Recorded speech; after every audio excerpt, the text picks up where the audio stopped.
The auctioneer's hammer had already risen when Jasper Thatcher shoved through the crowd and grabbed the man's wrist. "Wait," he said, and his voice came out rougher than he intended, scraped raw from 3 weeks on the road with barely a skin of water to his name. The auction yard stank of mud and livestock and old fear. It was a wide, trampled square at the center of Grayford's weekly market, ringed by merchants and settlers and soldiers with nothing better to do on a cold autumn morning. The platform at the center was rough-hewn timber, and on it stood the most striking woman Jasper had ever seen in his 31 years of being alive. She was tall, taller than most of the men watching. Her skin was the deep, burnished green of old copper touched with firelight, and her jaw carried two short, slightly upswept tusks that framed a mouth currently pressed into a hard, flat line of barely contained fury. Her hair was black and thick and braided back in heavy ropes threaded with iron rings, and she wore leather-fitted warrior's leathers, the real kind, not the decorative nonsense the city guards put on, but dark-oiled hide that had been stitched and restitched until it conformed to every line of her body like a second skin. The bodice laced across her chest and left her strong forearms bare, and the high-waisted riding breeches beneath were tucked into calf-height boots that had seen 100 miles of hard country. She was shackled at the wrists with iron links that were, Jasper noted with a particular kind of cold fury, far heavier than they needed to be. Her eyes found him when he grabbed the auctioneer's wrist. They were amber, almost gold, and they did not hold gratitude. They held the precise, measuring quality of a hawk deciding whether a thing was prey or merely an annoyance. "Let go of me," the auctioneer said, in the high-pitched tone of a man who was used to authority. His name, Jasper knew from the market rumors, was Calwick. He wore a red sash and held himself like a man who believed that sash made him important. "This is a legal transaction under the Grayford Bride Price Ordinance. A war prize female, orc, unbonded, sold under contract to the highest bidder to ensure peaceful." "I said wait," Jasper said, and he did not let go. The crowd shifted. People near the edges craned to see. A couple of Grayford city guards, in their mismatched armor and bored expressions, started paying attention for the first time since Jasper had arrived. The winning bidder was a man named Hadrow. Jasper had clocked him the moment he'd stepped into the square.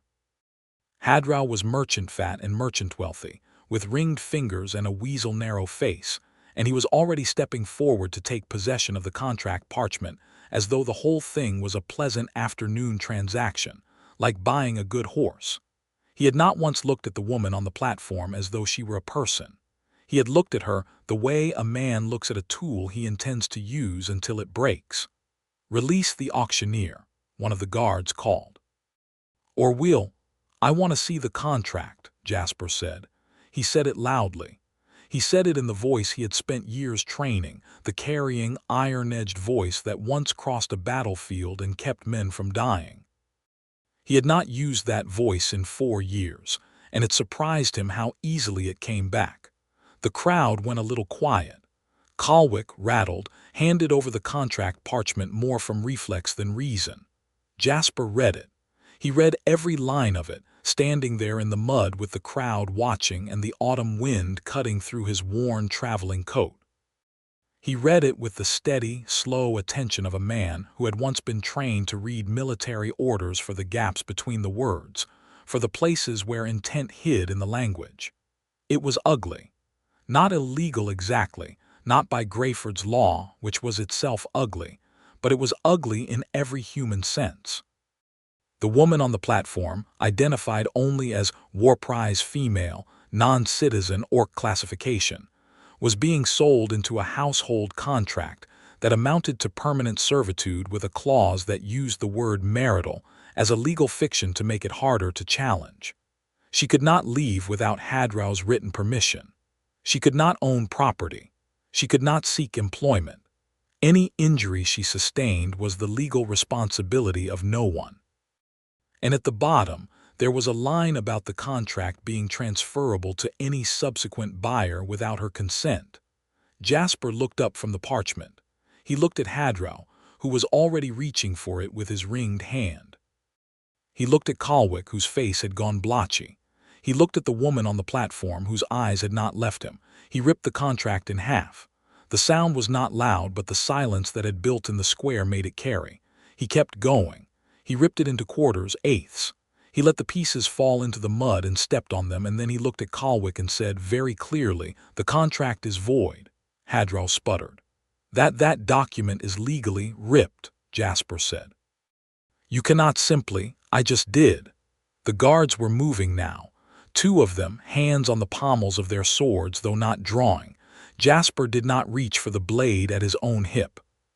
He stood still, because a still man in a moment of chaos tends to be the one everyone else unconsciously defers to, which was a thing he'd learned a long time ago under a name he no longer used. "Sir," the larger guard said, "you've destroyed legal property, and if you don't—" "I'll buy her," Jasper said. That stopped everyone. He reached into the inner pocket of his coat and pulled out the leather purse. He'd been carrying it for 3 weeks because he'd intended it for a new horse and supplies in Iron Pass, which was 2 days east of here. He counted out coins on his palm, silver, a few gold, the dull shine of currency that represented about 6 months of careful, grinding work under his assumed name. "I'll meet Hadrow's bid," he said, "and raise it. And when this woman is released from those chains, she is free, not contracted, not bonded, free in front of all these witnesses." The crowd was very quiet now. Kalwick looked at Hadrow. Hadrow's face had gone a dark, ugly red. "This is an outrage," Hadrow said. "I am the winning bidder." "You cannot simply—" "The contract is destroyed," Jasper said, "which means the transaction is void, which means the bidding is open. You can raise me or you can accept my bid." There was a long, heavy moment. Hadrow looked at the coins. He looked at Jasper. He looked at the guards, who were watching Jasper with an expression that had shifted, very slightly, from hostility to something more complicated. He looked at the crowd, which was watching all of them, and the crowd had that particular quality of a group of people who have not quite decided how they feel about a thing yet. Hadrow made a sound of pure disgust and pushed through the crowd and was gone. Jasper placed the coins on Kalwick's table. "Keys," he said. The keys to the shackles came down from the platform with the slow, underwater reluctance of a man who had just realized that the morning had not gone the way he'd expected, and did not yet know who to be angry at. Jasper climbed the 3 steps to the platform. Up close, the woman was even taller than she'd looked. The iron shackles had worn the skin around her wrists raw, and her expression had not changed, that amber hawk gaze, measuring, predatory, deciding. He crouched and unlocked the ankle chain first. Then he stood and unlocked the wrists. The iron fell away. She did not move for a moment. She looked down at her own hands. Then she looked at him, and there was something in her face that was very, very carefully not any of the things it might have been. "I don't need your help," she said. Her voice was low and resonant and carried a faint accent from somewhere northeast of the thorn wall. "I know," Jasper said. "I was working on getting free. I believe you." "You've made a spectacle," she said. "Everyone is staring." "They were already staring," he said. "Come on, before the guards decide they want to arrest someone after all." She stepped down from the platform ahead of him, which he appreciated, because it meant she was already calculating an exit route, which meant she was already thinking practically about the next 30 seconds, which meant, whatever she said about not needing help, she was taking it. They walked out of the square side by side. The crowd parted for them, partly for her, because she was tall and green and moving with the controlled, predatory ease of someone who had decided the crowd was not a threat and therefore was simply in the way, and partly for him, because he was wearing the expression of a man who had just done something completely unreasonable and had not yet finished doing unreasonable things and would not be slowed by inconvenient crowds. They made it 3 streets before she stopped. It was a narrow alley between a cooper's workshop and a grain storage building, and she stopped in it and turned and looked at him with those amber eyes, and he stopped because stopping seemed like the correct response to a 6-foot-plus orc warrior stopping and looking at you. "Who are you?" she said. "Jasper," he said. "Jasper Thatcher." She said nothing for a moment, "And what do you want from me, Jasper Thatcher, for what you just did?" He thought about several answers and chose the honest one. "Nothing. I want nothing from you. I spent money I was saving for a horse, which I regret, but I don't regret you specifically. I saw what was in that contract and I couldn't stand there and watch it go through." She studied him. The hawk gaze went over him thoroughly, cataloging the worn coat, the battered boots, the plain belt, the sword that had been well maintained once but hadn't been sharpened recently, the hands that had calluses in a particular pattern that didn't match a laborer the way he stood. "You've been a soldier," she said. "I've been a lot of things," he said. "What are you now?" "A man who's going to be walking to Iron Pass instead of riding," he said, which made something twitch at the corner of her mouth that might have been the beginning of a smile if it had decided to commit. She was quiet for another moment. "My name is Azra Steeljaw," she said. I was second warband captain of the Ironback clan." She said it the way people say things that used to be true and are still deciding how to feel about the past tense. "They took me during the treaty negotiations, claimed I'd broken the terms by being in the border zone. It was a fabrication." "I believe you," he said again. She looked at him sideways. "You say that a great deal. Do you mean it?" "Usually," he said. "When I don't, I'll tell you." She nodded once slowly. It was not a concession. It was more like a recognition of a boundary being established. "There will be hunters," she said. "Hadrow is not the kind of man who accepts embarrassment, and Grayford's guard will want someone to find for the destroyed contract, and my clan believes I am dead." She said the last thing flatly, with no inflection, which told him more about how bad it was than if she'd said it with grief. "Then we shouldn't stand here," Jasper said. She looked at the alley entrance, then back at him. Then she did the thing that he would think about for a long time afterward, the thing that told him more about Azra Steeljaw than anything that came before it. She reached out and straightened the collar of his worn coat.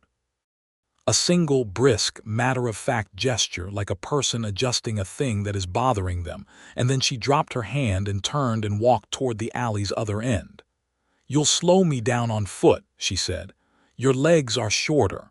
"Notably," he agreed and followed her. They had to move carefully through Grayford. The city wasn't large, but it was dense in the way border settlements tend to be, crammed with people from a dozen different places, all of them slightly on edge, all of them used to watching their neighbors for threat assessment. An orc woman and a human man leaving in a hurry would be notable if they moved wrong. Jasper knew that. He suspected Azra knew it too, because she paced herself to match his stride without comment, and when they passed a market stall, she tucked her chin and let her heavy braids fall forward to shadow her jaw and its tusks, not hiding exactly, but not leading with the fact of herself either. He bought provisions at the market stall. Dried meat, hard bread, a full waterskin, a second waterskin because he knew better than to go into hard country with one. He was running on his last few coppers and he counted them out carefully without trying to hide that he was counting, because there was nothing to hide. She watched him count. "I can get coin," she said quietly. "I know where a cache is." "Where?" "3 miles northeast near the stone bridge. My gear was confiscated when they took me. I buried a travel purse before the crossing." "We're going northeast anyway," he said. "Iron Pass is northeast." "Why Iron Pass?" "I have work there, or I had work." He thought about it. "Might still. A man named Durant who runs a transport company said he'd hire on an extra sword for the winter convoys." She considered this. "I am going northeast as well," she said, which was not quite a declaration of traveling together, but occupied the same logical space. They left Grayford through the north gate, while the morning market was still loud enough to cover their exit. The road out was rutted and wide, and the autumn countryside spread around them in its stripped, gold-brown beauty, the fields already harvested, the tree line on the hills ahead dark and deep. The city's noise faded behind them. The wind came in from the east, cold and clean. After perhaps a mile, Jasper said, "What happened exactly at the treaty negotiations?" Azra was quiet for a moment. Her stride had opened up now that they were clear of the city, and it was long and ground-eating. the stride of a person who was used to covering terrain. He kept up, though it required something close to his full walking pace. The Ironback clan was sending 3 captains to the negotiations, she said. I was the youngest. It was an honor, or it was supposed to be. She paused. We were 2 miles from the meeting site when Greyford's soldiers appeared. They said I had crossed the treaty boundary. I had not. The line was disputed and they knew it, but there were 16 of them and 3 of us, and my senior captains told me to stand down. Another pause. I should have run. Why didn't you? Because I thought, she said, and there was a dry, scorched earth quality to her voice, that the treaty process would protect me, that there were rules, that the humans had agreed to rules. She glanced at him sidelong. That was foolish. It wasn't foolish, he said. It was trust. Those are different things. She said nothing for a moment, then quietly, You are a strange person, Jasper Thatcher. I've been told that, he said. The stone bridge was where she'd said it was a squat, old thing over a quick-running stream, half smothered in ivy.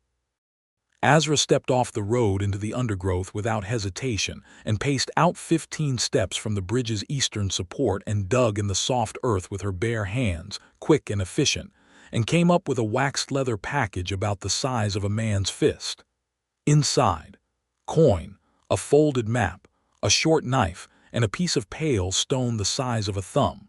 She pocketed the coin and the knife. She held the stone for a moment, then tucked it inside her bodice.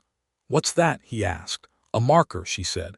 Ironback clan, it means I'm a captain in good standing. She said it with a complicated expression.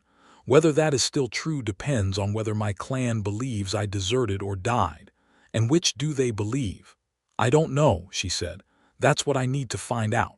She handed him a portion of the coin without being asked. He accepted it without argument because arguing would have been insulting, and he could tell she understood the distinction between gift and debt because she handed it to him exactly the way a person divides shared resources rather than the way a person offers charity. They walked northeast. By midday, they'd covered significant ground. Azra's buried map showed a route that avoided the main road, a series of goat paths and old logging tracks that wound up through the hills ahead.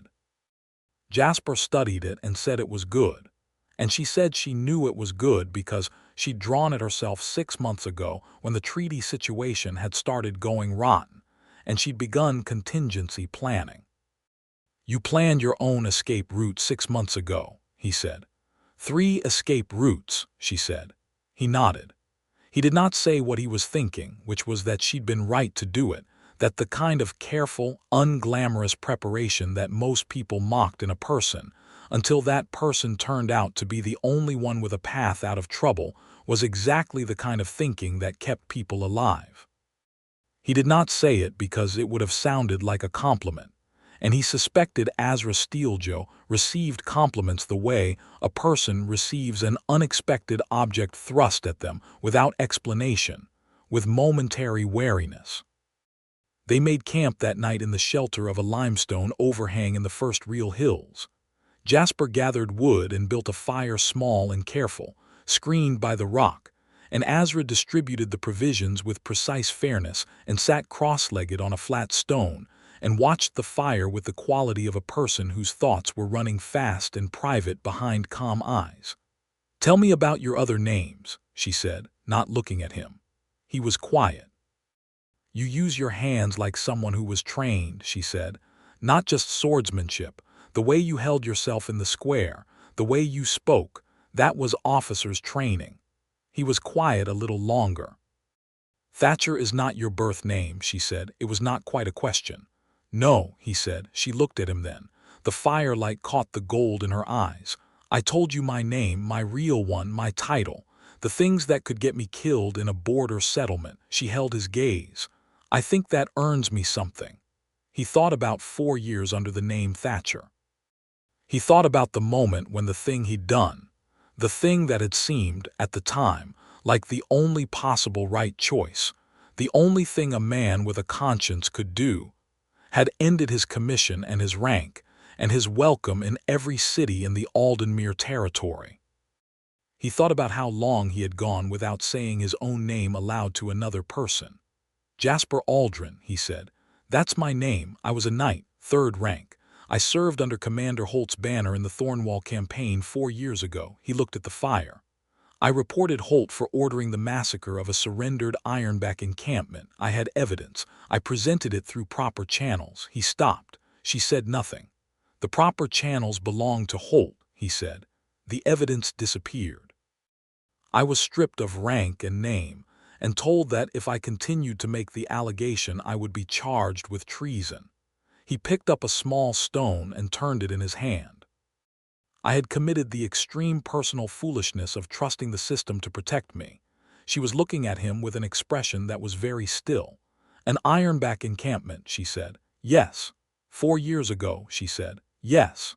The Greywood camp, she said, and her voice had gone flat and careful in the way voices go flat when a person is managing something large and sharp. I had cousins in the Greywood camp. The silence was very heavy. I'm sorry, he said, and he meant it in the way that a person means something they have carried for years and never been able to say to anyone for whom it mattered. Azra looked at the fire for a long time. He did not try to fill the silence. He had learned in his years alone that some silences were doing necessary work. You tried to stop it, she said finally, not in time to matter. You reported it, not in any way that changed anything. She looked at him then, and her expression had shifted, still careful, still controlled, but with something opened in it, a seam of something real. You lost everything over it. Yes. And it changed nothing. No, except perhaps something in me. She was quiet for a moment. What? He thought about it. I stopped trusting that the world had a system that worked. And then, after a long time, I stopped being angry that it didn't. And then I started thinking about what you do when there's no system. What a single person can do. And what can a single person do, she said. There was no mockery in it. Small things, he said, one at a time, without expecting them to add up to anything. Azra Steeljaw looked at Jasper Aldren Thatcher across a small, careful fire in the hills above Greyford's territory, and she said nothing for a long while, and then she said, My cousins' names were Brack and Sola. Brack used to tell terrible jokes. Sola made the best fermented mare's milk in 3 clans. Tell me about them, he said. She did. They talked for a long time. The fire burned low and neither of them rebuilt it. The night got cold and they moved closer together without either of them quite deciding to, until they were sitting shoulder to shoulder against the limestone wall with their traveling blankets pooled together for warmth. He slept first. She stayed awake and watched the dark hillside for danger, because she was better at it than him, and because being still with her own thoughts next to a person who just told her something true was, unexpectedly, not as difficult as she'd anticipated. Dawn came gray and cold and wet, with a mist that sat in the valleys and turned the hills to shadows. They ate, broke camp, and moved. The hunters caught up to them on the 2nd day. Jasper spotted them first, 2 men on horseback on the ridge road below, and a 3rd figure on foot moving through the tree line parallel to their path. The horsemen were too deliberate, too consistently paced to be casual travelers. They were tracking. Hadrow's men, Azra said when he pointed. Probably. Could be Greyford Guard wanting the fine. How many do you count? 3 that I can see. Tracking party is usually 5 or 6. She scanned the terrain in 2 directions with a quick efficiency that he found himself admiring. There's a ravine a 1/4 mile northeast, narrow enough that horses can't follow. If we move now, we can make it before they get a visual. Let's move now, he said. They moved now. Running in full gear on steep autumn hillside with wet leaves underfoot is a particular kind of miserable, but neither of them stopped to comment on this because there wasn't time. Azra was faster than him across open ground, notably faster, but she matched him on the scramble through the underbrush, adjusting her pace instinctively, and he understood that she was doing it without thinking, the way people who are used to working with a partner do. The ravine was narrow and choked with old growth, and they got into it just ahead of a shout from the ridge that told them they'd been spotted. The horses couldn't follow, as predicted. The man on foot could and did. Azra dealt with him. Jasper came around a large boulder and found her with one arm around the tracker's neck and his feet off the ground. She held him that way until he stopped struggling and then set him down, unconscious but breathing, against the boulder, and looked at Jasper with an expression that dared him to say something. He did not say anything, because the tracker was breathing and everything was fine. They cleared the ravine at its northern end and kept moving. The horses would have to go around, which would take them the better part of an hour. An hour's lead on horseback wasn't enough in open country, but it was something. How far to Iron Pass? She asked. 2 days at this pace. The rest of Hadrau's trackers will have that road covered. I know. Do you know another way? There's a pass through the cracked bone ridge. It's hard terrain. How hard? I've done worse, he said, which she correctly interpreted as quite hard. So have I, she said, which he correctly interpreted as let's go. The cracked bone ridge was exactly what the name advertised. A succession of limestone formations broken into uneven shelves and gullies by some ancient geological argument, running northeast like a jagged spine through the hill country. There was no trail. There was barely anything that qualified as ground in several places. Jasper went first at the worst of it because he knew the terrain from a scouting run the previous year, and Azra came behind him, and twice she caught his arm when he misjudged a foothold and pulled him stable with one hand as though he weighed nothing of consequence, which was humbling, but he appreciated it enough not to be too humbled. The third time she caught him, she didn't immediately let go. They were standing on a narrow ledge above a 20-foot drop, and she had his forearm in both hands, and the wind was cutting through the gap in the ridge, and he looked up at her, and she looked down at him, and neither of them said anything for a moment. Then she pulled him up and past the bad section and released him, and they kept moving. They made camp that night on the ridge's sheltered eastern side, in a cluster of large boulders that blocked the wind. Jasper's hands were cut from the climbing, and he wrapped them methodically with strips of cloth from his pack while Azra built the fire. She built it differently than him, faster, with a different arrangement of the wood, and it caught better than his would have, which he noted for future reference. She came and sat beside him and looked at his wrapped hands. "Give me," she said, and held out her hand. He gave her his right hand. She unwrapped it, looked at the cuts, and rewrapped it more tightly and correctly than he had.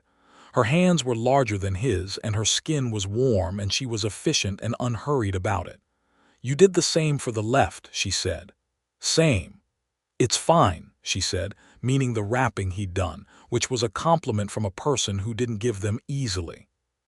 He was aware of her, very aware, in the way that close proximity and shared danger tend to sharpen a person's awareness of the person they're sharing it with.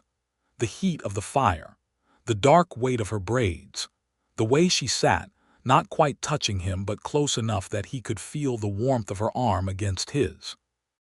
"Are you cold?" she said. "No," he said, which was not entirely true but was also not entirely false. She looked at him steadily. "I am going to ask you something, and I want an honest answer." "All right.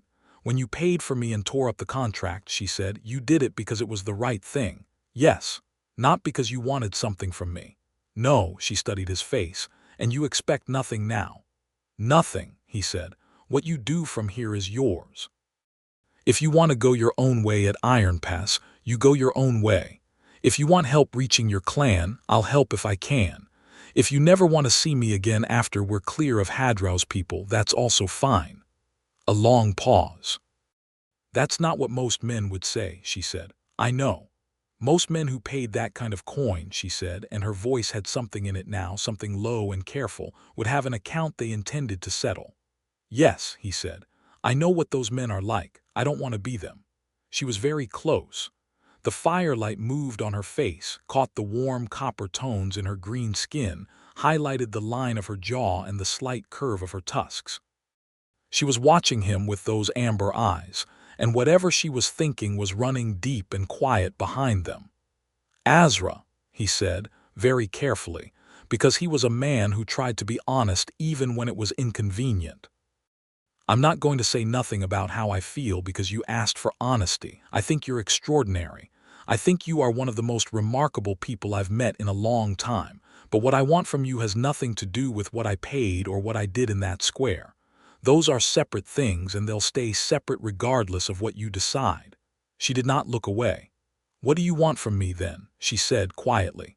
"Your company," he said, "on the trail. That's the beginning and end of what I'm asking for. The rest—" he stopped. "The rest is yours to decide if there's a rest at all." A long silence in which the fire crackled and the wind ran over the boulders above them, and the night was very large and very cold around their small circle of warmth. Azra Steeljaw reached out and put her hand over his wrapped one. She pressed down gently once and did not take it away. "You'll have to do better than keeping up with me on bad terrain," she said, and the thing at the corner of her mouth committed this time. It became a real, small, genuine smile, the first he'd seen from her, and it was the most dangerous thing he'd seen in days, far more dangerous than trackers or bad ridge crossings. "Challenge accepted," he said. She did not remove her hand for a long time. The third day out of Grayford was when things got complicated again. They came down off the cracked bone ridge at midday and into the broader valley road that led to Iron Pass, and they had gone perhaps 4 miles when they found the remnants of a camp. Orc camp. Ironback markings, the particular notch and chevron pattern burned into the central post. The camp had been struck and abandoned, but not in good order. Fire pits still warm, a dropped pack, a broken spear shaft, not a planned departure. Azra went very still. She moved through the camp reading it the way Jasper had seen trackers read terrain, picking up and putting down objects, crouching to look at footprints, touching the ash. 3 days ago, she said. 8 or 9 people, they were camped here for a week before that. She stood and turned in a slow circle. Something made them move fast. Grayford's soldiers. No, the marks are wrong. The fire pits were not scattered like a panicked retreat, she pointed. They went east, not toward the main road, toward the border marshes. The border marshes are Grayford-controlled, I know, she said. Her voice had gone flat and contained again the processing quality. Someone told them something, or someone was hunting them. Could be the same contract hunters Hadrow sent after us. She shook her head slowly. Bigger operation than that. She looked east. I need to follow this. He looked east. The border marshes were 3 days of difficult terrain, and Grayford's garrison regularly patrolled the access routes, and if there was a larger hunting operation underway for Ironback clan members, walking into the middle of it was not a casual decision. "Okay," he said. She turned and looked at him. "What do you mean, okay?" she said. "I mean I'll come with you." She stared at him. "You have a job in Iron Pass," which I was uncertain about to begin with. "Come on," he was already adjusting his pack. "You could be walking into a military engagement," she said, and there was something in her voice that was not quite frustration and not quite something else. "I know," he said. "Are you coming, or are you going to stand there cataloging the risks to me?" A beat. "I do not need you to come," she said. "I know that too," he said, "but I'd like to come if that's all right." She studied him for a long, charged moment, and then she turned and led east, and he followed, and that was that. The border marshes were aptly named. A long, low country of reed beds and slow, dark water, and stands of willow that drooped into the surface like things trying to return to the mud. The path into them was a raised causeway of old timber and packed stone, half reclaimed by moss, that wound in confusing loops and required a certain knowledge of the route to navigate. Azra knew it. She stepped onto the first section of causeway with the confidence of someone who had walked it before, and she narrated the turns quietly as they went, left here and then right at the Twin Willows, and then straight through the second reed channel. Not because he'd asked, but because she was the kind of person who ensured, practically, that the person following her wasn't going to step into a bog. It took the better part of the day. They found the Ironback group at the marsh's heart, in a cluster of higher ground where old willows had grown tall enough to create a kind of canopy. 7 people, 4 fighters in battered leathers, 2 who appeared to be non-combatants, and a large orc man with silver at his temples who, when he saw Azra, stood up so abruptly he knocked over the pot he'd been tending. A cascade of fast, clipped Orcish followed. Jasper stood slightly behind Azra and did not understand the words, but understood several things about the exchange. The silver-templed man knew Azra well, and was alternately relieved and furious, in the way of someone who thought a person had died, and is experiencing the complicated feelings of finding out they were wrong. The fighters who'd been watching Jasper with particular suspicion were receiving some kind of explanation about him from Azra that was not going well for his perceived threat level. And Azra herself was standing in the posture of a person who is receiving a great deal of concern from people she cares about, and is managing her response to that concern carefully. The silver-templed man finally turned to Jasper. "You are the human," he said in Aldenmere Common, accented but clear. "The one who bought her." "Yes," Jasper said, "and then freed her." "Yes." Why? Jasper thought about this. He thought about all the things he could say about contracts and decency and what kind of person he was trying to be. He said none of them, he said, because it was wrong. The silver-templed man whose name Jasper would learn was Grak, Azra's senior commander and something like an uncle figure, looked at him for a long time with the assessing quality that seemed to be an Ironback clan characteristic. "You travel with her," Grak said. It was not quite a question. "For now," Jasper said. "If she wants." Grak looked at Azra. Azra's expression was unreadable. "Sit," Grak said to Jasper. "Eat, we talk." They talked. It took most of the evening. Grak's information was not good.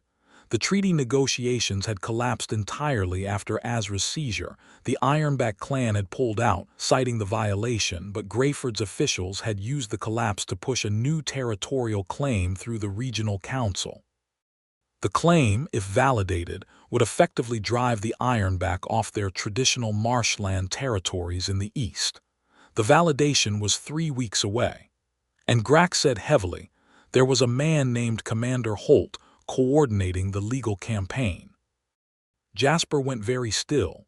"Holt," he said. "You know this name," Grak said. He had seen Jasper's face. "He's why I'm living under a false name," Jasper said. "He's why I'm in this part of the country at all." A silence in which Azra, across the fire, turned and looked at him with something complicated and intent in her eyes. "He's been moving pieces for years," Jasper said, and the things that had seemed disconnected, his disgrace, Azra's seizure, the treaty collapse, the border claim, were linking up in a way he didn't like. The Greywood massacre 4 years ago. What he was doing then was the same thing, clearing Ironback clan presence off a territory he wanted access to. The eastern marshes have iron deposits, he's always known. "This is your enemy," Grak said. "Yes, he destroyed you." "He tried," Jasper said. Grak looked at him steadily. "Can you prove what he did, what he ordered 4 years ago?" "Not with the evidence I had then, it was buried." "There are records," Azra said quietly from across the fire. He looked at her. She was watching him with those gold eyes.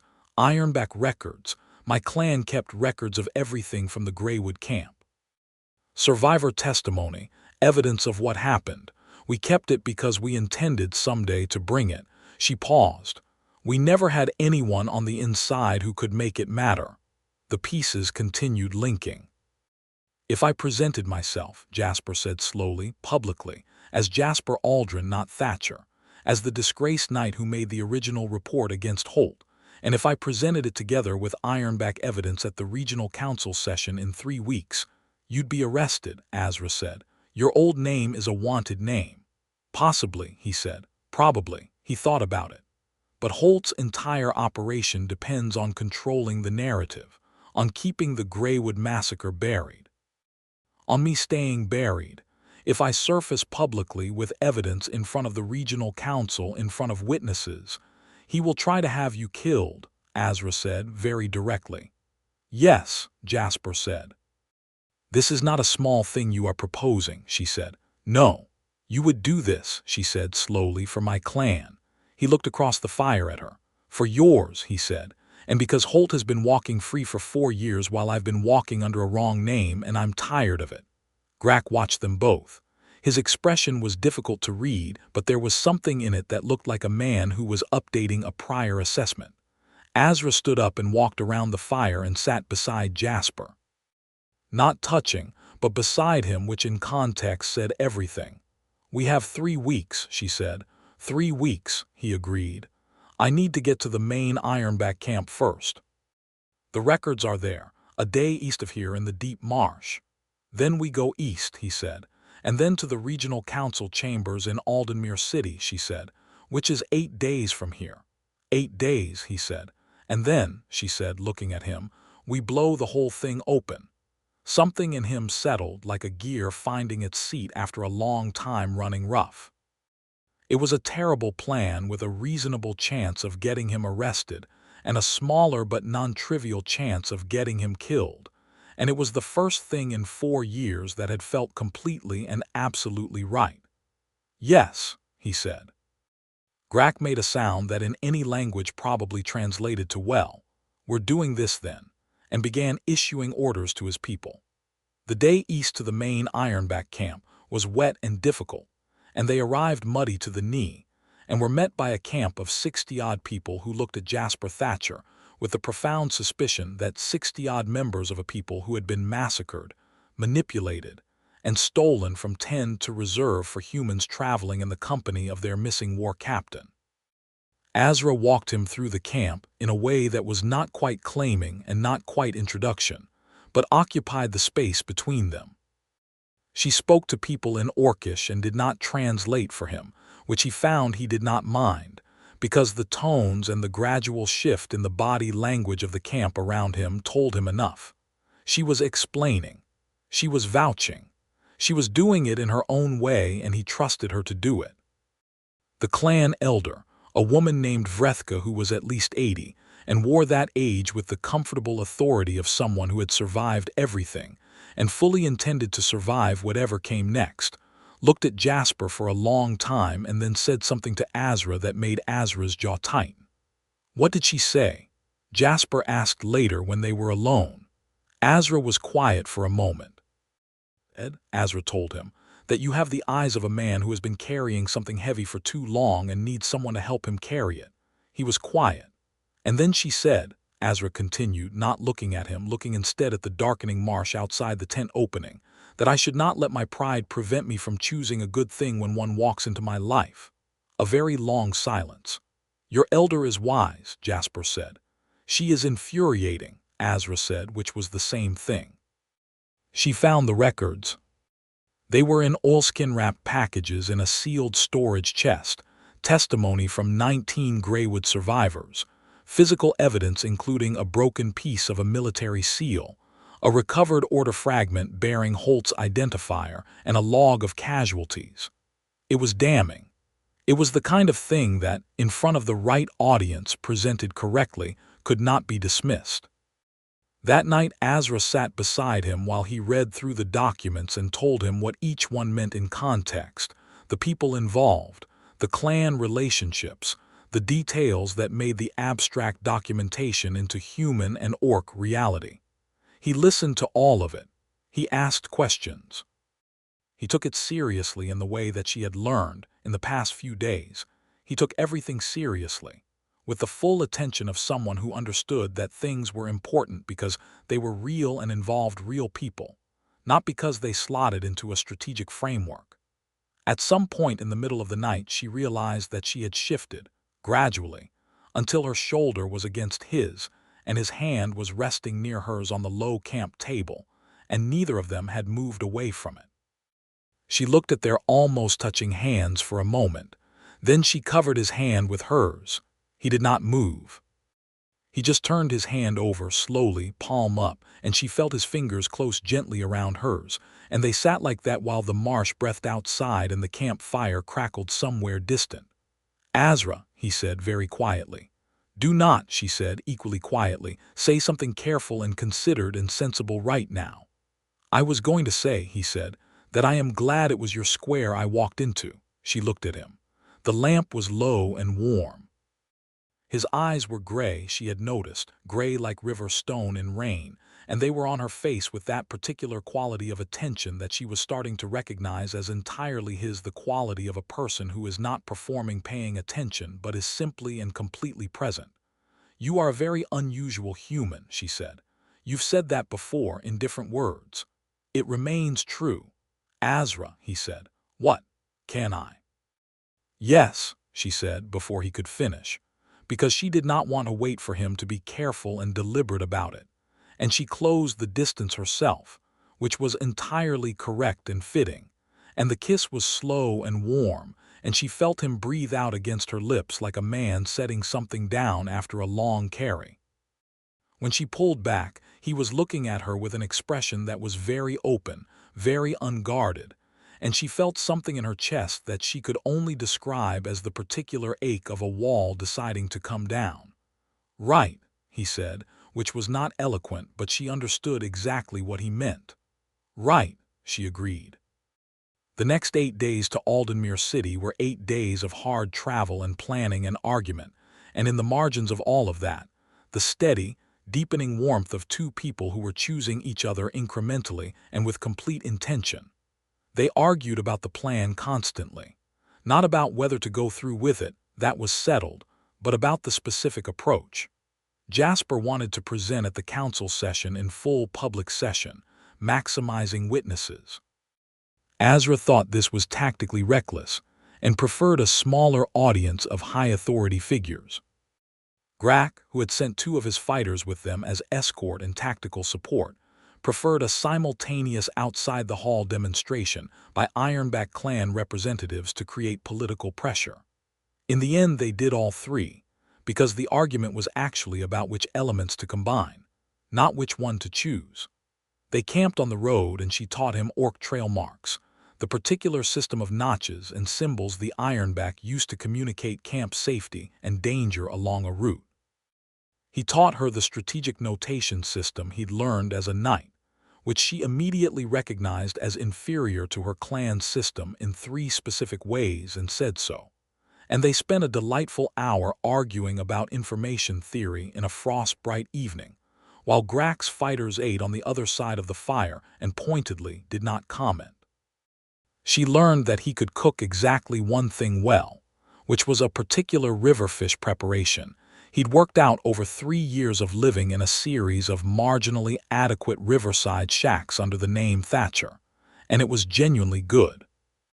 He learned that she slept lightly and woke fast and was already fully alert before most people were even conscious of being awake, and that she had a habit of checking the perimeter before dawn that she did not make a performance of. She simply did it, and returned and resumed whatever she'd been doing. He also learned that she had a way of reaching for him in the cold, not sleeping beside him.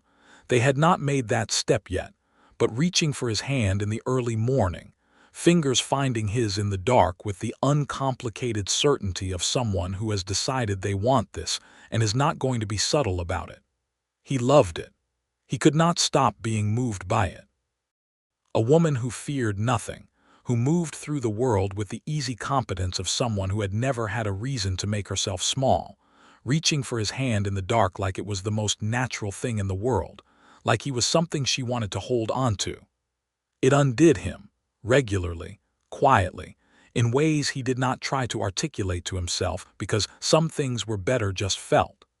6 days out of Aldenmere City, the ambush.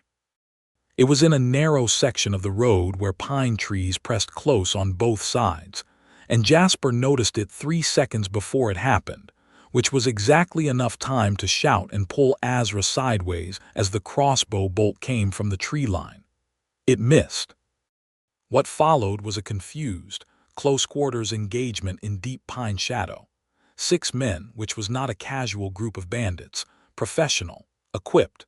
2 had the particular bearing of military men operating outside their usual chain of command.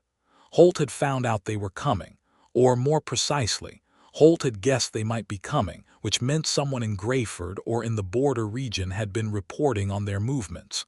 Azra was extraordinary. Jasper had understood that she was a war captain, understood it abstractly from the way she moved and spoke and planned. Seeing it in action was a different thing. She fought the way she walked, with complete economy, no wasted movement, the short knife she'd recovered from her buried cache supplemented by a sword taken from the first man down, and she moved through the engagement with a calm focus that was simultaneously peaceful and extremely violent. Grax's 2 fighters accounted for 2 more. Jasper handled 2. One man ran. They let him run because chasing was a trap. In the aftermath, standing in the churned-up road with pine needles and cold sweat and the particular silence that follows violence, Azra looked at him and he looked at her, and she crossed the distance between them and took his face in both her large, warm hands and looked at him for a moment with an expression that was very open, very unguarded. "If you'd been 2 seconds slower," she started. "I wasn't," he said. "I know," she said. "But Azra," he said, "I'm here." She held his face for another moment, and he could feel her hands trembling slightly, not with fear, he understood, but with the aftermath of something. Then she pressed her forehead to his and breathed. He reached up and covered her hands with his and held them there. They stood like that for a long moment in the Pine Shadow Road while Grax's fighters efficiently searched the bodies and the wind moved through the trees overhead. "He knows we're coming," she said against his forehead. "Then we have to move faster," he said. "Or," she said, pulling back to look at him, "we arrive exactly when he least expects, a full day early." He thought about it. "The council session opens on the 3rd morning. We arrive the 1st evening," she said, quietly, "and we spend the 2nd day arranging our pieces." "That," he said, "is a good plan." They moved faster. Aldenmere City was the largest settlement in the Eastern Territories, walled and proud with its towers and its market streets and its council hall that sat at the city's center like a self-important jewel. Jasper had not been there in 4 years. He knew the city well. He knew which streets to take to avoid the guard posts that would recognize a disgraced knight's face from an old warrant. They came in at dusk through the freight gate on the southern wall, mixed into a convoy of supply wagons, and Grax's people separated to find lodgings in the lower city, while Jasper and Azra took a room at an inn, so unremarkable it barely qualified as anything. The room was small. There was 1 bed. This had been true at various stopping points on the trail, and they had handled it with varying degrees of the unsaid, which was to say that they had shared warmth and proximity and touch, and a great deal of the building. Aching tension of 2 people who were very attracted to each other and were waiting for something to resolve before they let themselves fully fall. Azra set her pack down on the floor and looked at the bed and looked at him. "I am done waiting for things to resolve," she said, in the direct, uncomplicated way she said everything. He looked at her. The lamplight was warm on her face. 4 years of being alone under the wrong name, of keeping himself at a careful distance from everyone and everything, of moving through the world like a man who had learned not to leave marks in case someone came looking. 4 years of that ending. Here, in a low-ceilinged inn-room in a city where he was technically wanted, with an Orc war captain who had turned out to be the most remarkable person he'd ever met, looking at him like he was something she had decided she wanted. "I'm not waiting either," he said. What happened next was private and warm and deeply, completely real, a fire that had been building across 2 weeks of danger and cold nights and hands held in the dark and foreheads pressed together. And it was not cautious or distant, but it was also entirely the business of 2 people alone in a room and not of anyone else. What can be said is that sometime in the deep middle of the night she was lying against his chest, and he was running one hand along the heavy ropes of her braids, and she was making a low sound that was not quite contentment but was adjacent to it. "I should tell you something," she said. "Tell me." "In Ironback clan," she said, "when a warrior chooses someone they mark them. It is a specific thing, a tooth mark here." She touched his collarbone briefly. "It means the person is claimed, chosen. It means," she paused, "it means the warrior will not abandon them, that they are a matched pair." He was quiet, listening. "I have not done it," she said. "I am telling you it exists. I am telling you that when I think about you, I think about it." She looked at him in the dark. "I want you to know what it means before anything else." "Azra," he said. "What?" "I already feel claimed," he said. "I already am." He tilted his head slightly, a small, unambiguous gesture. "If it matters to you, do it." She went very still for a moment. Then she moved, and he exhaled slow and soft, and they were quiet together for a long time after. The mark was small. It would be his forever.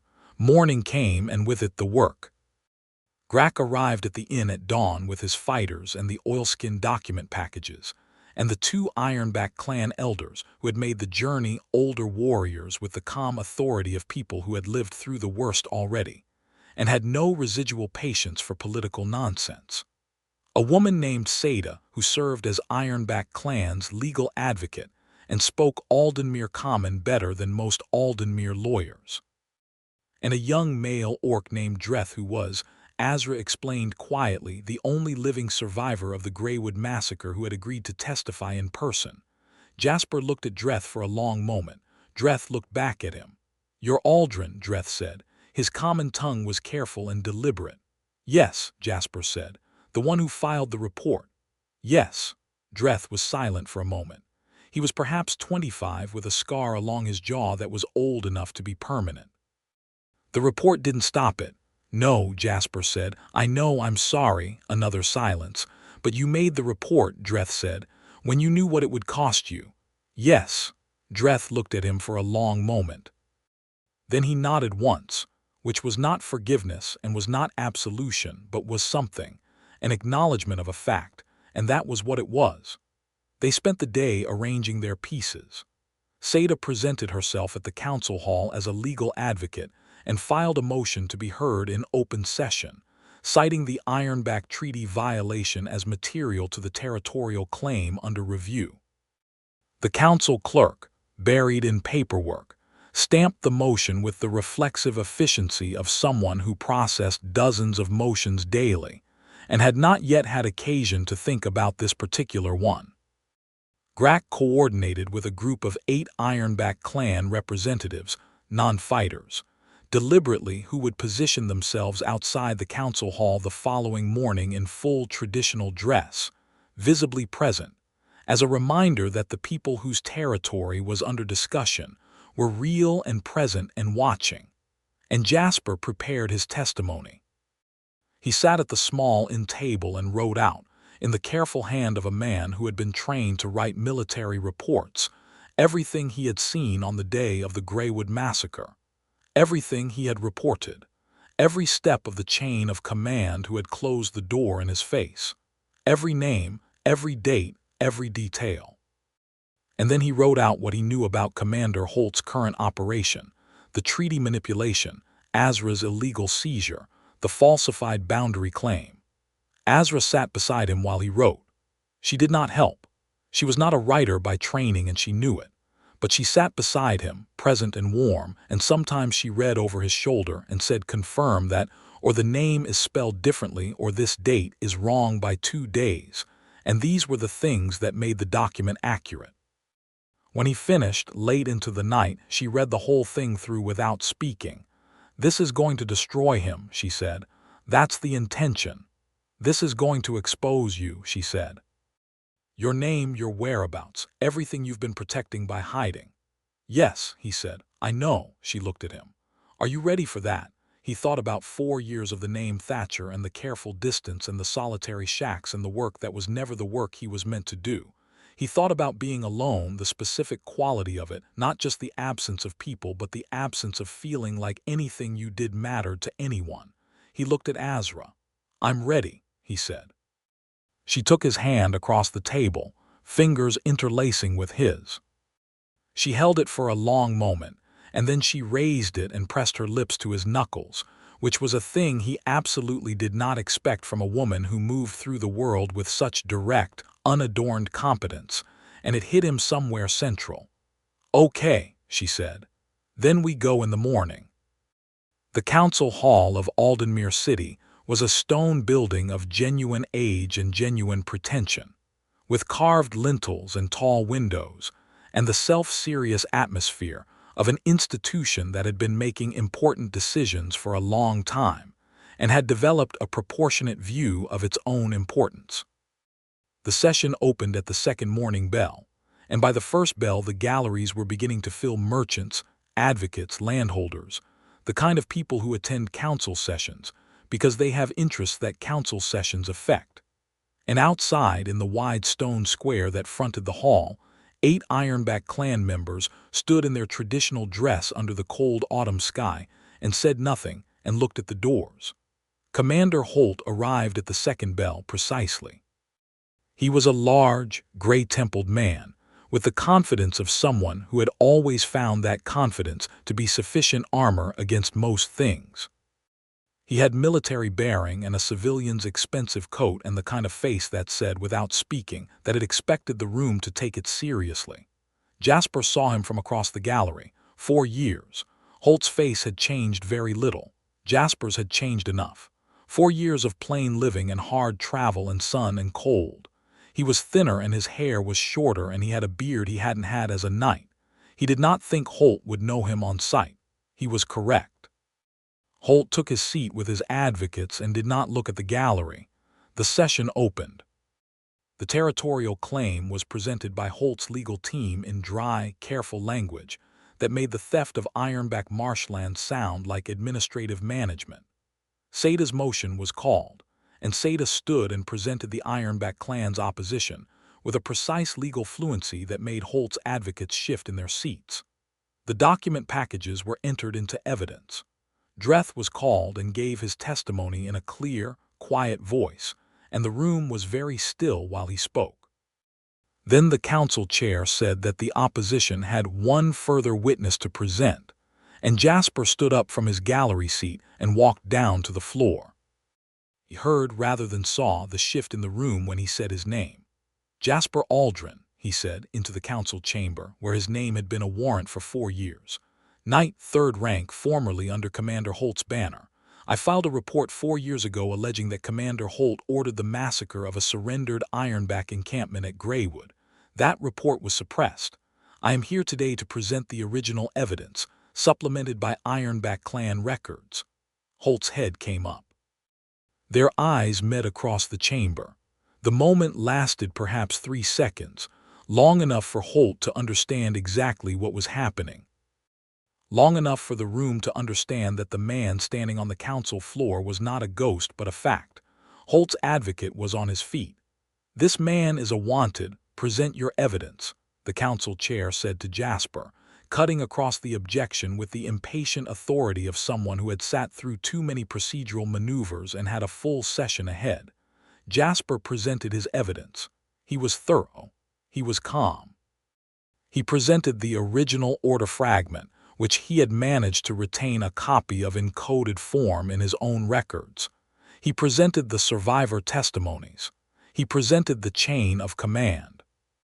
He presented Holt's current operation against the Ironback as a pattern, not an isolated event, as the continuation of a 4-year strategy to clear Ironback territory for Holt's land interests.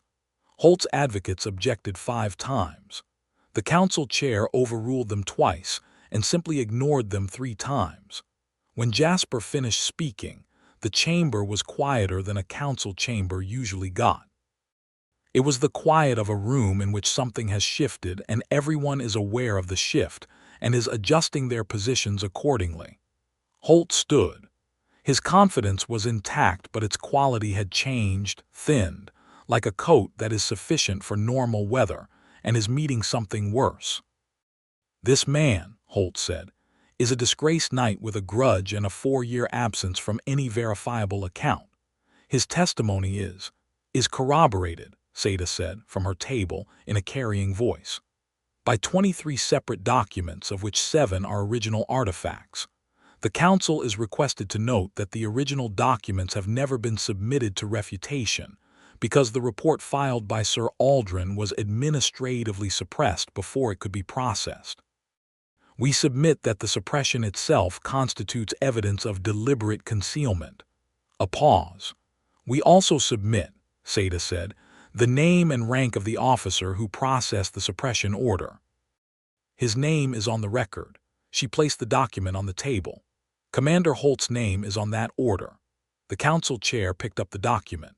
The room was very, very quiet. Holt's advocate leaned toward him and whispered something. Holt shook his head once, a sharp, almost invisible motion, and sat back, and his face had the quality of a man who has just lost a game and is calculating the next 3 moves, and for the first time the calculation was clearly not going well. Jasper looked at the gallery. Azra was there. She was standing in the upper gallery, not sitting because she never sat when there was something worth watching. She was watching him. And when his eyes found hers across the chamber, she gave him one single, slow nod. He nodded back. What followed was not quick. Council proceedings are never quick. But the weight of the day had tipped, and by the 4th bell of the session, the council had voted to suspend the territorial claim pending a formal investigation into the evidence presented. It had also referred Commander Holt to the regional magistrate for a review of the Greywood matter, which in the language of official bodies meant that Holt's day was about to become considerably worse. There was a warrant, technically, for Jasper Aldren, the disgraced knight. But the council chair, after a whispered conversation with a judicial advisor, made a dry and careful statement about the procedural circumstances surrounding the original report and its suppression, and the warrant was placed in abeyance pending review, which meant that no one was going to arrest Jasper Aldren today. Possibly not ever, if the investigation went the way the evidence suggested it would go. Jasper walked out of the council chamber into the stone square where the afternoon sun had come out, hard and bright and cold, the way autumn sun is in that part of the world, and the 8 Ironback clan members who had been standing in the square all morning looked at him, and he looked at them, and one of the elder women said something in Orcish that he didn't understand. "She says the sky looks like justice today," said Azra from beside him. He turned. She was there. She had come around through a side door, or she had simply moved through the building at her own pace and arrived exactly when she intended to, which was also possible. She was standing in the hard autumn light in her dark oiled leathers, her braids heavy with their iron rings, her amber eyes on him with that direct and total quality of attention, and she looked like something out of a story that was still being written. "Well," she said. "He's going to investigation," Jasper said. "The claim is suspended. No arrest today." Something crossed her face that was enormous and quiet, the relief of a person who has been holding something at distance for a long time. "The marshes," she said, "still Ironback territory for now. Long-term depends on the investigation. But not taken today. Not taken today," he said. She exhaled, a long and real exhale, and then she laughed. It was not a small laugh. It was a laugh that came from somewhere real, surprised and genuine, the laugh of a person who had been entirely serious and focused for weeks, and has now found a moment where seriousness is not required. It was a warm, low, ringing sound that turned heads in the square, and he had never heard it before because she had not had occasion to laugh before, not around him, not fully and freely. He started laughing too, because there was nothing else to do, because it had been weeks of hard road and bad odds and it was over, or at least this part of it was over, and she was laughing. Grack appeared at the council hall doors, took in the scene, said something under his breath in Orcish, and allowed a slow, dignified smile to reach his face. Dreth was standing a few feet away, watching Jasper and Azra, and his expression was complicated and human and real.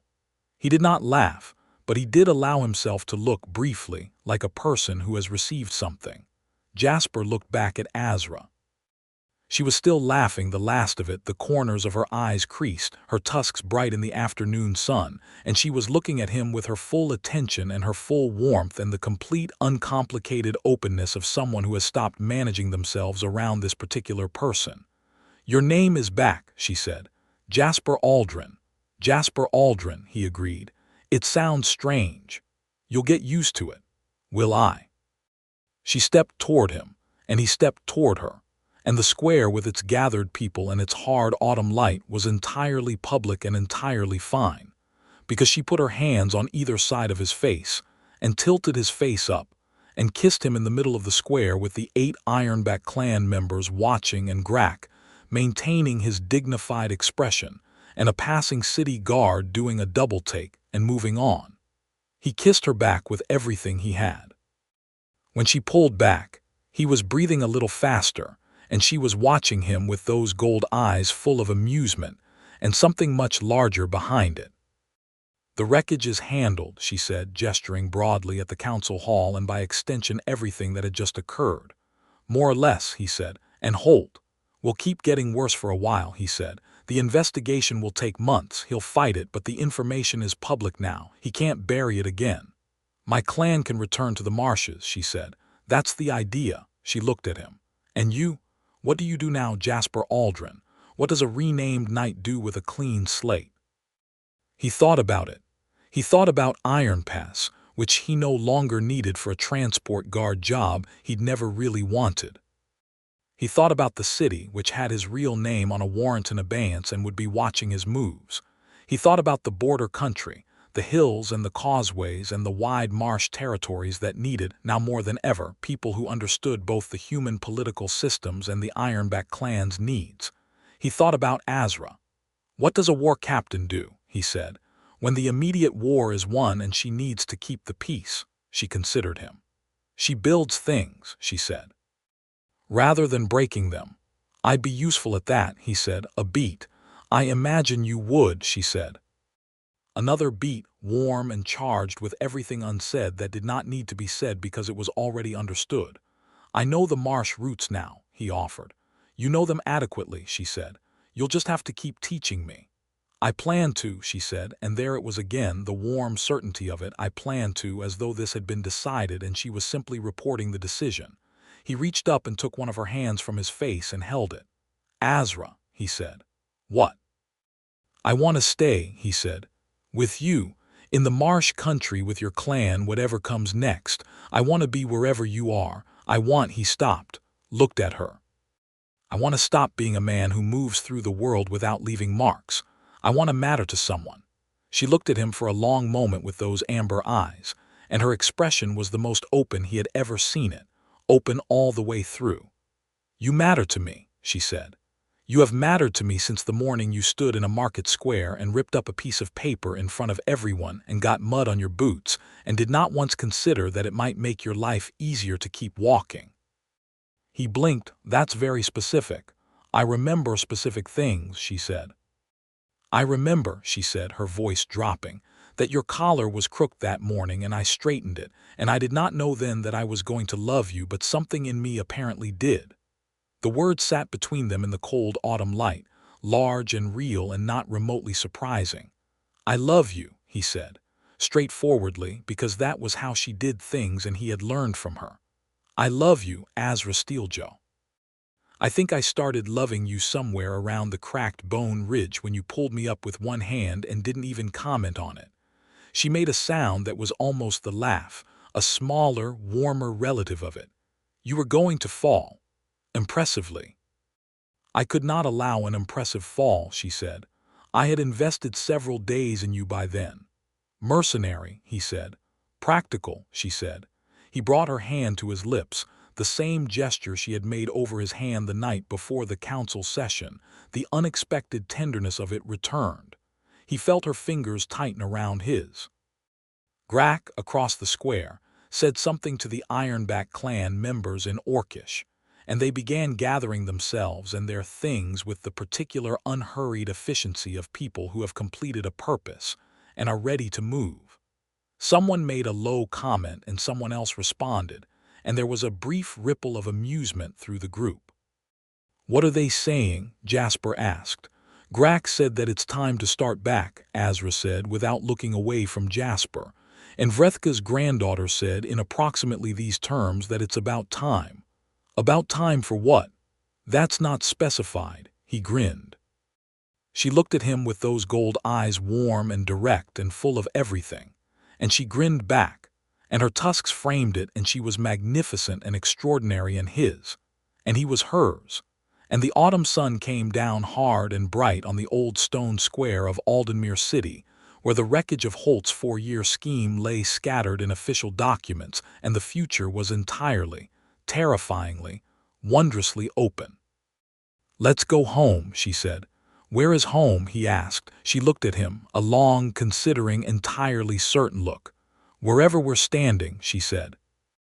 They walked out of the square together, into the city's afternoon streets, into the beginning of whatever came next, and Jasper Aldren, his real name now, returned to him, and no longer a ghost held the hand of Azra Steeljaw and did not let go and did not plan to, and felt the specific quiet joy of a man who has been alone for too long and is alone no longer. Grack walked behind them. He did not comment, but he allowed himself, finally, a full and undignified smile. The road back to the marsh country was long, and cold, and sometimes wet, and entirely, completely worth it. The Ironback clan returned to the border marshes in the weeks that followed, cautiously at first, then with growing confidence as the investigation into Holt's activities ground forward and the territorial claim remained suspended, and the regional council sent a formal communication acknowledging the error in Azra's detention. The communication did not use the word sorry. Seda sent back a response noting the inadequacy of that omission, in extremely precise legal language, and continued the formal process. Holt's investigation uncovered more than Jasper had documented. It uncovered 4 years of land speculation, bribed officials, falsified boundary surveys, and one extremely unfortunate correspondence between Holt and a council member that, when published, made the council member in question retire from public life with considerable speed. Holt himself was tried over the following months by a tribunal that included, at Seda's insistence, 2 Ironback clan representatives as observers. Jasper testified twice more. The process was long and often tedious, and he did not enjoy any of it except for the moment, 6 months into the investigation, when the tribunal formally exonerated Jasper Aldren of the original desertion of duty charge and restored his right to use his name without legal consequence. He sat in the hearing room for a moment after that verdict. Azra was not there. She was 2 days' travel away, dealing with a clan dispute about territory allocation that needed her specific combination of authority and practicality. But she had known about the hearing, and the morning he'd left for it, she had pressed the piece of pale clan marker stone into his hand. "Take it," she'd said. "So you have something from home while you're gone." He had kept it in his pocket. He held it now, in the hearing room, warm from 4 days in his pocket, and thought about her saying the word home, and felt it in the center of him. He rode back to the marsh country as fast as the horse he'd finally bought himself could carry him, which was fast enough. Azra was in the center of the camp when he arrived, in the middle of what appeared to be a complicated conversation with 3 other warriors and Grack, involving a hand-drawn map on stretched hide and what appeared to be a significant disagreement about something. She looked up when he rode in. She said something to the group that caused them to continue their discussion without her, and she walked toward him. He swung down from the horse. She was close, looking at him with those gold eyes. "Well," she said. "Exonerated," he said. "Completely. My name is clean," she breathed. He could see it move through her. Not surprised she'd expected this result. She'd been more confident of it than he had, but the actual satisfaction of a thing being done. "Good," she said, and then, "Good." She kissed him, there in the middle of the camp, with Grack and the 3 warriors watching, and several other camp members who happened to be nearby, suddenly finding reasons to look in another direction. He kissed her back. When she pulled back, he pressed his forehead to hers in the gesture that had become theirs, the particular quiet of it, the breathing together. "I need to tell you something," he said. "Tell me." "I want to stay," he said, "permanently, not as a guest, not as a temporary thing. I want to formally ask. I don't know what the form of this is in Ironback custom. You're asking to join the clan," she said. "I'm asking to belong here," he said. "With you." She was quiet for a moment. "Formally, in Ironback custom," she said slowly, "a person who is claimed by a warrior may petition the clan elder for residency. The elder considers whether the petitioner contributes to the clan's well-being." She paused. "Vrethka has already told me 3 separate times and with increasing impatience that she approves of you." "She has," he said. "She says you have a good back for carrying things and a rare brain for law," Azra said, completely straight-faced. He laughed. "High praise. It is from her." "And you," he said. "What do you say?" She looked at him for a long, warm, entirely certain moment. "I say," she said, "that you are already claimed. You have been claimed since a ridge crossing in the cracked bone hills, and you carry my mark, and I have never in my life been more certain of a thing than I am certain of you, Jasper Aldren." She lifted one hand and touched the place on his collarbone where the mark was. "You are mine and I am yours, and that is not a question or a petition. That is a fact." "Yes," he said, "it is." She took his face in her hands. Behind her, distantly, Grack said something in Orcish to the warriors, and they resumed their map discussion with the pointed focus of people who have decided there is nothing interesting happening nearby. "The clan dispute," Azra said, not looking away from Jasper. "I heard," he said. "I need another hour. I'll be here. After that," she said, "I want to show you the eastern channels, the ones I grew up on. I've been saving them." Something in him went very warm. She'd been saving them. She'd been setting aside the places that meant something to her, waiting to share them with him. It was the most intimate thing she'd said to him in a long catalog of intimate things, and it was entirely characteristic that it came out sideways, tucked into logistics. "I'll wait," he said. She looked at him a moment longer with everything, and then she turned back to Grack and the map with the brisk purposefulness of someone resuming an important task. Jasper Aldren led his horse to the camp's picket line and unsaddled her and brushed her down, and stood in the low autumn sun of the marsh country with the reed beds wide around him and the dark water threading between them and the sky enormous and open overhead. And he felt, quietly and completely and without reservation, that he was home. An hour later, Azra came for him. They took a flat-bottomed punt through channels so narrow the reeds brushed both sides, under a sky going slowly rose-gold with the late afternoon, and she showed him the place where she'd learned to swim, and the tree she used to climb, and the spot on a high reed island where, she said, you could see the whole eastern marsh in one view, which they proved by going there and standing in the cold wind and looking at it. The view was extraordinary. Wide and flat and silver blue, the marsh spreading to the horizon with the evening light catching the water in 1,000 places. "My cousins and I used to come here," she said. "Before." She paused. "Brack used to say that anyone who couldn't love this view didn't have enough heart to be worth knowing." "He was right," Jasper said. She looked at the view for a moment. Then she looked at him. He was looking at the view too, wearing it seriously with his full attention, the way he gave everything his full attention. His hair was ruffled by the wind.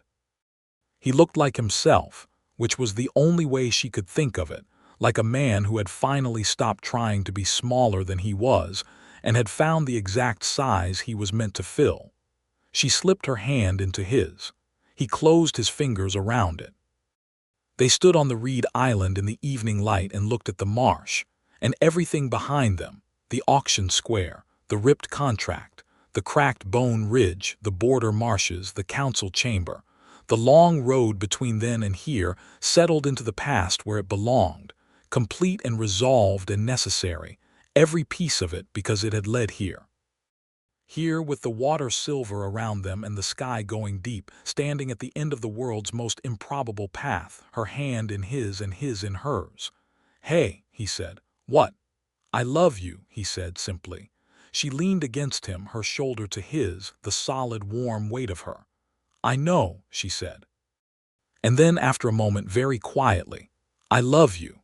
The marsh received this in its ancient, reed-whispering, water-threading way, and the sky went deep, and the evening star came out, and they stayed until the cold told them to go, and then they punted home together through the dark, narrow channels, and the camp's fires were warm when they arrived, and it was, in every way that mattered, enough. It was more than enough.